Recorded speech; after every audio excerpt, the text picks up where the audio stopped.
Hey learner, buckle up, because today we're diving headfirst into the future.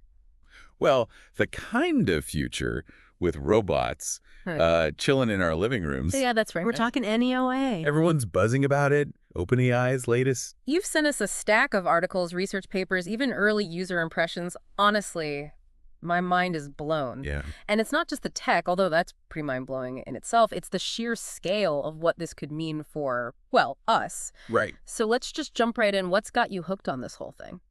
Well, what I think is so fascinating here is we're talking about a humanoid robot that's designed specifically for our homes. This isn't like, some clunky metal worker, confined to a factory floor.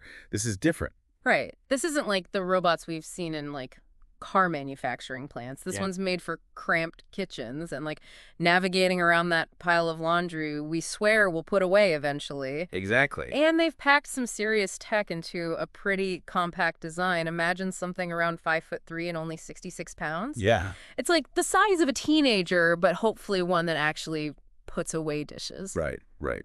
Okay, I get why people are calling this a game changer. I mean, most robots we think of are these hulking things, but this feels different. It is. It is. And it's not even just the size, right? There's this whole embodied AI thing that has me wondering if I'm reading like science fiction or a tech blog.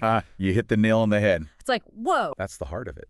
NEOA isn't just pre-programmed with a set of tasks that it can do.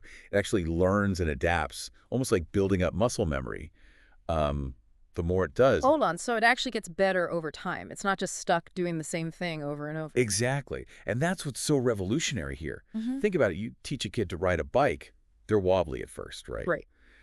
But with practice, they get the hang of it. NEOA is similar. Okay, my mind is officially blown, but let's get practical here for a second. We've talked about what it is, but what does it actually do? I mean, some real-world examples here. Well, imagine this. You're swamped working from home. Deadlines, looming.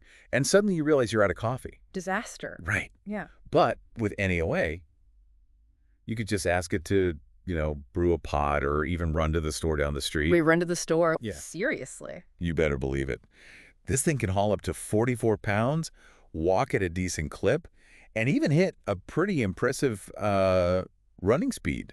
We're talking grocery runs, grabbing packages, maybe even walking the dog, although I wouldn't trust it to pick up after them just yet. Okay, now that's just showing off. I have to admit, the practicality of it all is starting to sink in. It's like having a very helpful, very strong roommate who never complains about chores. Exactly. And it's not just about, offloading tasks. Remember those user impressions you sent over? Yeah. Some of the most touching ones were from families using NEOA to help elderly relatives. Oh, yeah, that's right. There was that one story about it helping someone with mobility issues reach a high shelf, right? Exactly. Like things we take for granted could be life-changing for someone else.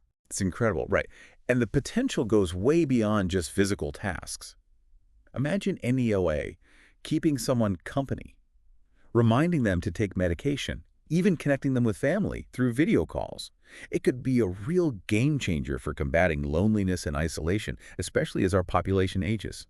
That's a side of this whole robot revolution I hadn't really considered. We always jump to the robots taking over the world scenario, but the potential for good here is huge. It really is.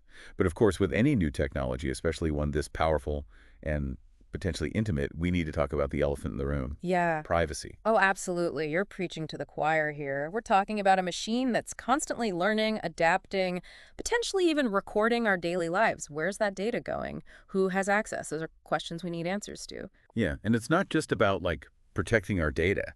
It's about, setting boundaries. I mean, we've all seen those sci-fi movies where robots become, too lifelike, too integrated. Hmm. We need to decide, what role do we actually want these machines to play in our lives? Yeah.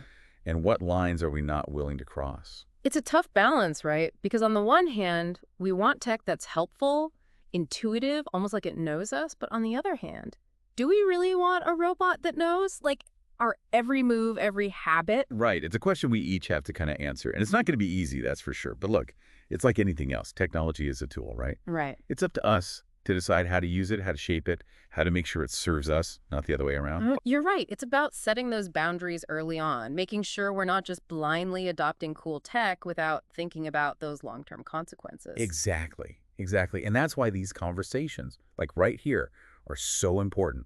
We need to be asking these tough questions, exploring those ethical gray areas, and figuring out what kind of future we're building with these incredible and slightly intimidating advancements. So where does it go from here? Are we all going to have robot butlers serving us coffee in the next 5 years? Well, I think the experts seem to think that we'll be seeing a lot more of NEOA and robots like it very soon. Yeah. Pilot programs, early adoption, especially in places like assisted living facilities. That seems like the first step. It's pretty mind-boggling when you think about it. Like, this time next year, this could be a whole different conversation with real-world implications. Exactly. And that's what I want to leave you with, learner. This Mhm. isn't, some far off science fiction fantasy anymore. This is happening now, and it's moving fast.